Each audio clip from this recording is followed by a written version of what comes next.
Kahapon po, isa ko sa mga nadali o nabiktima sa mahabang traffic sa NLEX. Dahilan nga doon sa sumabit na truck sa tulay ng Marilao. Marahil nabalitaan niyo iyan kahapon pa lamang sa mga news hanggang sa gabi po. Inabot po kami ng ilang oras po, 12 kilometers po namin ginapang ang NLEX. At talaga pong lahat siguro ng paraan ginawa na ng mga drivers, ng mga commuters para ma-survive yung haba ng traffic na iyon, going northbound dahil ako po ay papunta sa isang parokya dyan po sa San Ildefonso sa Bulacan. Ito po sa parokya ng San Ildefonso de Toledo Parish para po sa ating dalaw Nazareno. Sa mga ganitong kalagayan o sitwasyon po, makikita niyo po talaga ang tunay na ugali ng isang tao. Dito niyo po makikita mo talaga kung sino ang may kakayahang magtimpi. Hindi lang pigilan yung ihi. Kung hindi pigilan yung inip, yung gutom, yung galit, dahil napakahaba po ng paghihintay. Sa buhay po natin, malalaman po natin kung what we are made of. Sabi nga nila, kapag tayo ay nasalang sa mabibigat na kalagayan o tinatawag nating hamon. Kung titingnan po natin sa Ebanghelyo, malinaw po na ayon sa talinhaga, yung may-ari na nagtiwala ng kanyang ubasan ay may hinihingi, may inaasahan doon sa mga pansamantalang nag-alaga ng mga pananim. Ano yung inaasahan nung may-ari, nung landowner, doon sa talinhaga? Ang inaasahan lang naman po niya ay yung bunga. Ika nga po yung kinita, yung profit. Humihingi po siya ng bunga ng lahat ng kanyang investment. Ano po sinasabi sa atin dito? Maliwanag po na sa atin, buhay bilang Kristiyano, inaasahan ng Diyos na tayo ay magbunga. Uulitin ko po iyon. Inaasahan po ng Diyos sa ating buhay bilang mananampalataya, bilang mga deboto na may bunga na lalabas na magriresulta sa atin. Pagkatapos niyang igawad sa atin ang biyaya, halimbawa, ang biyaya ng mga sakramento, mula pa nung tayo ay binyagan, kumpil, banal na pakikinabang, sakramento ng pagkapatawaran o pakipagkasundo, inaasahan ng Diyos, may bunga tayo na ilalabas. Pagkatapos ibigay ng Diyos ang ating buhay, magandang kalusugan o pangangatawan, pagkatapos bigyan tayo ng Panginoon ng lahat ng ating pangailangan, ibinigay niya yung ang opportunities, pagkakataon for us, kailangan natin ng bunga. Tayo po ay magbunga. Naalala nyo sa isang banda po ng Ebanghelyo, may nadaanan si Jesus na isang puno na walang bunga. Naalala nyo ba yon? Ito ay sinumpa niya.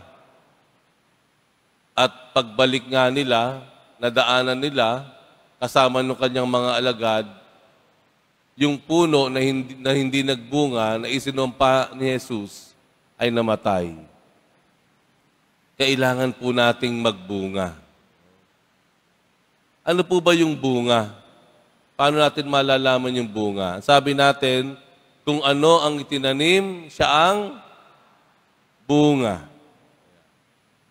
Kung ano ang tinanim ng Diyos, ibinigay ng Diyos sa atin, kailangan ito magbunga. kung mayroong biyaya o grasya na ibinigay ang Diyos sa atin, ito ay kailangan ding magbunga ng kabutihan. Tayo po ay inaasahan ng Diyos na magbunga ng kabutihan. Kabutihan. Minsan, ang kailangan ng Diyos sa atin kung ano yung ginagawa o uri ng pakikitungo sa kapwa. Ang bunga na hinahangad ng Diyos sa atin ay magandang pakikipagkapwa-tao. Kaya nga minsan sinabi ng Panginoong Jesus, habag ang ibig ko, hindi hain. Habag ang ibig ko, hindi hain. Pag sinabing habag, ito ay ibinibigay natin sa ating pakikitungo sa kapwa. Pag sinabing hain, ito yung ibinibigay natin sa Diyos. Tama po? Habag sa kapwa, hain sa Diyos. Offering, sacrifice to the Lord. Pero yung mercy, yun ay para sa ating kapwa. Tingnan po natin ang atin pong mga sarili. Sagana tayo marahil sa inaalay natin sa Diyos. Inaalay natin sa Kanya ang ating mga panalangin.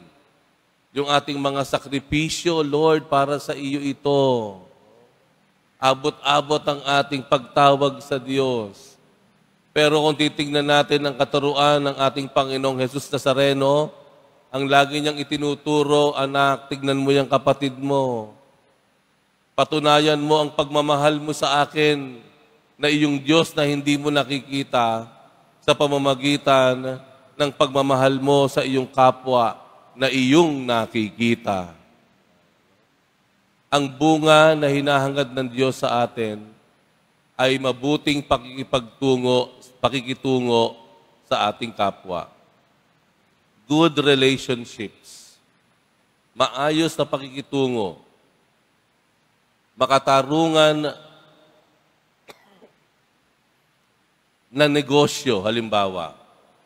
Hindi mga mapang-api na sistema, hindi mapanlinlang na mga sistema o pamamaraan, hindi pang-aabuso sa kapwa, kung hindi mabuting pakikitungo. Yan ang bunga na nais ng Diyos sa atin. Pangalawa, na gustong bunga ng Panginoon sa atin ay ang ating pagmimisyon. Ang ating pagmimisyon. Tandaan po natin, ang mga alagad, tinawag ng Panginoon para sumunod sa Kanya. At tunay nga, yung 12 alagad, sumunod sa Kanya. Pero sa bandang huli, nung ang Panginoon ay aakyat na sa langit, ano ang sabi niya? Pumunta kayo sa buong mundo. Ipangaral ninyo ang aking mga salita. Ang bunga na hinahangad ng Diyos sa atin ay ang pagmimisyon. Hindi po pwedeng tayo lamang ay tanggap ng tanggap. Wala naman tayong ibinibigay. Hindi po pwedeng lagi na lang tayo parang mga baby. Sinisiguro tayo ay kumakain ng tamang nutrisyon. Tayo rin naman po ay tumatanda sa pananampalataya. Natututo tayong tumayo, maglakad, natututo tayong magtrabaho. Ibig sabihin, kailangan matuto rin tayo na maglingkod sa ating kapwa. Hindi kailangang dito ka sa simbahan, halimbawa, para makapaglingkod sa Diyos. Hindi po. Yung maayos at tapat na pagtatrabaho sa iyong pinapasukan, ito'y isang uri ng paglilingkod. Yung paglalagay mo sa iyong social media, halimbawa, na mga salita na nagpapaalala ng katapatan ng Diyos, ng mensahe ng Panginoon sa mundo, yan ay isang uri ng pagmimisyon o paglilingkod sa Diyos. Ang inaasahan ng Diyos sa atin, tayo ay magbunga. Let us not take this lightly. No? Hindi po ito maliit na bagay. Malaking bagay po ito. Ang lahat ng ating ginagawa, yung ating pagdarasal, pagnonobena, pagluhod, lahat ng ating pagtaas ng kamay sa Diyos, ang lahat pong iyan, wag nating gamitin na parang tayo ay nagbabribe, no, sa Diyos. Hindi kailangan ng Diyos ng bribe natin. Hindi kanya kailangan noon. Kailangan ng Diyos magbunga sa atin ang lahat ng ating ginagawa. Yung ibinigay, ipinunla, yung binhi na ibinigay sa atin ng Diyos, kailangan ito ay magbunga. Magbunga ng kabutihan, magbunga ng paglilingkod. Ano ang nais nating maging bunga? Ngayong panahon ng Kwaresma, ano ang gusto nating magkaroon tayo o magawa natin pagkatapos ng Kwaresma? Sa pagsapit ng dakilang kapistahan ng muling pagkabuhay ng Panginoon o sa pagwawakas ng panahon ng Kwaresma, ano yung nais nating bunga? Ano yung hinihingi ng Diyos sa ating bunga? Ano yung inaasahan ng Diyos sa ating bunga ng kabutihan at pagmimisyon?